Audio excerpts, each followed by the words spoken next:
യുഡിഎഫിനുള്ളിലെ seat വിഭജന ചർച്ചകൾ രമ്യമായി പരിഹരിക്കാമെന്ന പ്രതീക്ഷ പങ്കുവയ്ക്കുകയാണ് കേരള കോൺഗ്രസ് ജോസഫ് വിഭാഗം. അഭിപ്രായ വ്യത്യാസങ്ങൾ പ്രാദേശികമായി പരിഹരിക്കപ്പെടുമെന്ന് Kerala Congress chief coordinator Appu John Joseph media വണ്ണോട് പറഞ്ഞു. നിയമസഭാ തെരഞ്ഞെടുപ്പിൽ തൊടുപുഴയിൽ നിന്നും പിതാവിന് പകരം താൻ മത്സരിക്കുന്ന കാര്യം പാർട്ടിയുടെ പരിഗണനയിലാണെന്നും പി ജെ ജോസഫിന്റെ മകൻ കൂടിയായ അബു ജോസഫ് പറയുന്നു.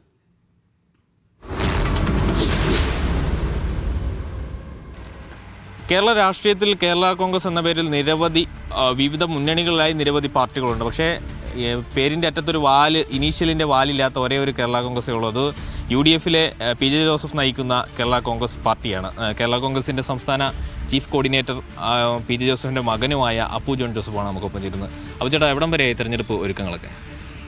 ഈ വർഷം നമ്മൾ മാധ്യമങ്ങളൊക്കെ കാണുന്ന പോലെ UDFിൽ കാര്യമായ പൊട്ടിത്തെറികളൊന്നും ഇല്ലാതെ നല്ല രീതിയിലാണ് സീറ്റ് ചർച്ചകളും അതുപോലെ സ്റ്റാറ്റസ് കോ മെയിൻറ്റെയിൻ ചെയ്ത് മുന്നോട്ട് പോയിക്കൊണ്ടിരിക്കുകയാണ്. വളരെ ഏറെ പ്രതീക്ഷയിലാണ് മുന്നണി. അപ്പം തീർച്ചയായിട്ടും ഒരു ഭരണവിരുദ്ധ വികാരം കേരളത്തിലുണ്ട് എന്നുള്ള കാര്യം എല്ലാവർക്കും ബോധ്യമുള്ളതാണ്. അപ്പം അത് എങ്ങനെ UDFിൻ്റെ വോട്ടുകളായി മാറും എന്നുള്ളത് മാത്രം നമ്മൾ നോക്കിക്കണ്ടാൽ മതി. സീറ്റ് വിഭജന ചർച്ചകളൊക്കെ ഏതാണ്ട് ആരംഭിച്ചിരിക്കുന്നു എന്നുള്ളതാണ്. അപ്പോൾ UDFിനുള്ളിൽ അപ്പച്ചനും പറഞ്ഞതുപോലെ തന്നെ തർക്കങ്ങളൊന്നുമില്ല അല്ലേ? അല്ല, അവിടെ ചുരുക്കം ചില അപ്പോൾ ഇതൊരു തെരഞ്ഞെടുപ്പാണല്ലോ, അപ്പം ചുരുക്കം ചില ഇടങ്ങളിൽ ചില സീറ്റുകളെ ചൊല്ലിയുള്ള ചർച്ചകളൊക്കെ നടക്കുന്നുണ്ട്. പക്ഷേ പൊതുവെ പ്രത്യേകിച്ച് ഇടുക്കി ജില്ലയിൽ, ഇപ്പം ഞാൻ ഇടുക്കിയിലെ കാര്യം പറയുകയാണെങ്കിൽ ഇടുക്കിയിലെ UDFിൻ്റെ മീറ്റിങ്ങിൽ പങ്കെടുക്കുന്ന വ്യക്തിയാണ് ഞാൻ. വളരെ രമ്യമായ രീതിയിലും വളരെ സൗഹൃദമായ രീതിയിലാണ് ചർച്ചകൾ പുരോഗമിക്കുന്നത്. അപ്പോൾ തീർച്ചയായിട്ടും അത് വളരെയേറെ പ്രതീക്ഷ നൽകുന്ന, അത് പഞ്ചായത്ത് തലങ്ങളിലാണേലും വളരെ ഇപ്പം കേരള കോൺഗ്രസിൻ്റെ ശക്തി കേന്ദ്രങ്ങളെ എല്ലാം തന്നെ അവിടെ കോൺഗ്രസും മുസ്ലിം ലീഗുമായിട്ടൊക്കെ വളരെ സൗഹൃദപരമായ രീതിയിലാണ് ചർച്ചകൾ പുരോഗമിക്കുന്നത്. അത് വളരെ പ്രതീക്ഷ നൽകുന്നൊരു കാര്യമാണ്. UDFിനെ സംബന്ധിച്ചിടത്തോളം ഇത്തവണ വിജയം അനിവാര്യമാണ്, വലിയ ഭൂരിപക്ഷം നേടുക എന്നുള്ളത് അനിവാര്യമാണ്. അപ്പോൾ അത് ലക്ഷ്യം വെച്ചുകൊണ്ടുള്ള ഒരു വിട്ടുവീഴ്ചയ്ക്കൊക്കെ മുന്നണിക്കുള്ളിൽ പാർട്ടി തയ്യാറാകുന്നുണ്ടോ?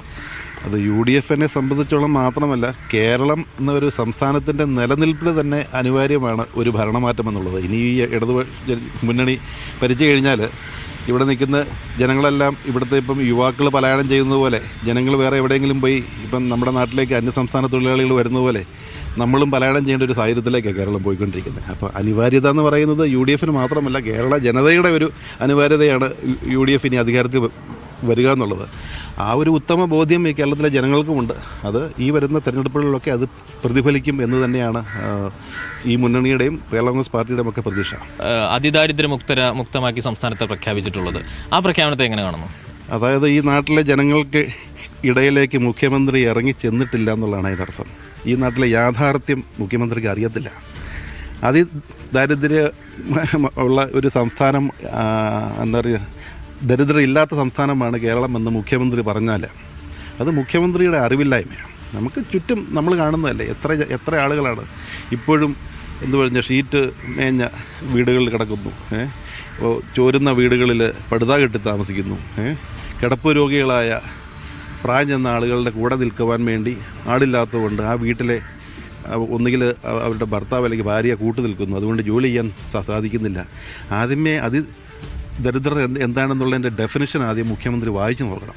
അങ്ങനെയാണ് കേരളത്തിൽ ഇന്നുമുണ്ട് ആയിരക്കണക്കിന്. അന്ന് അസംബ്ലിയിൽ കണക്ക് വന്നതാണല്ലോ, എത്രയോ 60,000 65,000 എന്നൊരു ഒരു നമ്പർ വന്നല്ലോ. അതാണ് കേരളത്തിലെ അവസ്ഥ. അത് ചുമ്മാ ഒരു ഐവാഷ് ചെയ്ത് നമ്മൾ കണ്ണടച്ച് ഇരുട്ടാക്കിയാൽ നമ്മുടെ സാഹചര്യം മാറുമോ? കേരളത്തിൽ അതിദരിദ്രമുണ്ട്. ആ അതിദരിദ്രരോടുള്ള ദ്രോഹമാണ് സർക്കാർ ചെയ്ത്. ഇനി അത് കേന്ദ്രത്തിൽ നിന്ന് വരുന്ന സഹായം വരെ നിന്നു പോകും. അപ്പോൾ ഇതൊന്നും ഒരു ശരിയായ നടപടിയല്ല. പഠിക്കാതെ എടുക്കുന്ന ചുമ്മാ ജനങ്ങളുടെ കണ്ണിൽ പൊടിയിടാനുള്ള ചുമ്മാ ഓരോ ഗിമ്മിക്കുകളാണ് ഇതെല്ലാം. ക്രൈസ്തവ സഭകളോടും ക്രൈസ്തവ ജനതയോടും ഒക്കെ വളരെ അടുത്ത ബന്ധം പുലർത്തുന്ന ഒരു പാർട്ടി എന്ന നിലയിൽ BJP ഈ ക്രൈസ്തവ സമൂഹത്തിനിടയിലേക്ക് കടന്നു കയറാനുള്ള അവർ നടത്തുന്ന ശ്രമങ്ങളെ എങ്ങനെയാണ് കാണുന്നത്? അല്ല, അതിപ്പം ആർക്ക് വേണമെങ്കിലും ശ്രമിക്കാമല്ലോ, അതിനൊന്നും നമ്മൾ കുറ്റമൊന്നും പറയുന്നില്ല. പക്ഷേ സംഘപരിവാറിൻ്റെ BJPയുടെ ഒക്കെ ക്രൈസ്തവരോടുള്ള നിലപാട് എന്താണെന്ന് നമ്മൾ ഈ കേരളത്തിൻ്റെ വാളയാർ ചെക്ക് പോസ്റ്റ് കഴിഞ്ഞ് കഴിഞ്ഞാൽ നമുക്കറിയാം.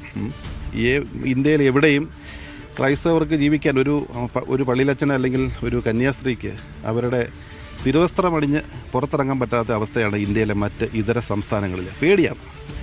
ഒരു വസ്ത്രമണിഞ്ഞ് പുറത്തിറങ്ങിയാൽ പോലും ഉപദ്രവം ഉണ്ടാകുന്ന രീതിയിലാണ് ഇന്ത്യയിലെ സ്ഥിതി. അപ്പം അതൊന്നും ഈ പറയുന്ന പോലെയൊന്നും വിലപ്പോവില്ല. അതൊക്കെ അവർ പല രീതിയിൽ നമുക്ക് മനസ്സിലാക്കേണ്ടത്, വികസനം പറഞ്ഞ് അല്ലെങ്കിൽ നാടിൻ്റെ പുരോഗതി ഉണ്ടാക്കിയത് പറഞ്ഞ് വോട്ട് മേടിക്കാൻ സാധിക്കാതെ വരുമ്പോൾ പിന്നെ ചില കക്ഷികൾ ഇറക്കുന്ന അവസാനത്തെ തുരുപ്പ് ചീട്ടാണ് വർഗീയത.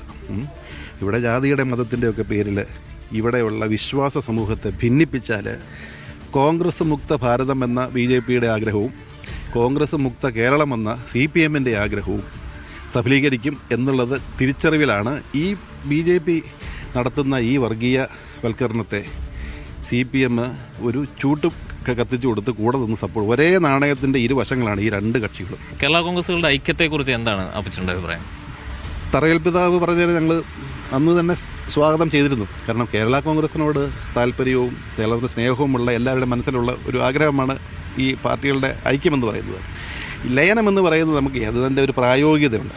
ഇപ്പം ഈ എല്ലാ പാർട്ടികൾക്കും 14 ജില്ലകളിലും ജില്ലാ പ്രസിഡന്റുമാരുണ്ട്, 140 മണ്ഡലങ്ങളിൽ നിയമമണ്ഡലം പ്രസിഡന്റുമാരുണ്ട്, മണ്ഡലം പ്രസിഡന്റുമാർ, വാർഡ് പ്രസിഡന്റുമാരുണ്ട്. അപ്പം ആ അധികാരം ഇനി ലയിച്ചു കഴിഞ്ഞാൽ ആരായിരിക്കും എന്നുള്ളതിൻ്റെ ചൊല്ലിയൊക്കെ തർക്കങ്ങൾ വരും. ആകാന്നിട്ടിരിക്കുന്ന ആൾ പാർട്ടി വിട്ടുപോകും, അല്ലെങ്കിൽ പരിപാടി നിർത്തി വീട്ടിൽ കയറും. അപ്പം അതിൻ്റെയൊക്കെ പ്രായോഗികമായിട്ട് നമുക്ക് നോക്കിയാൽ ബുദ്ധിമുട്ട്.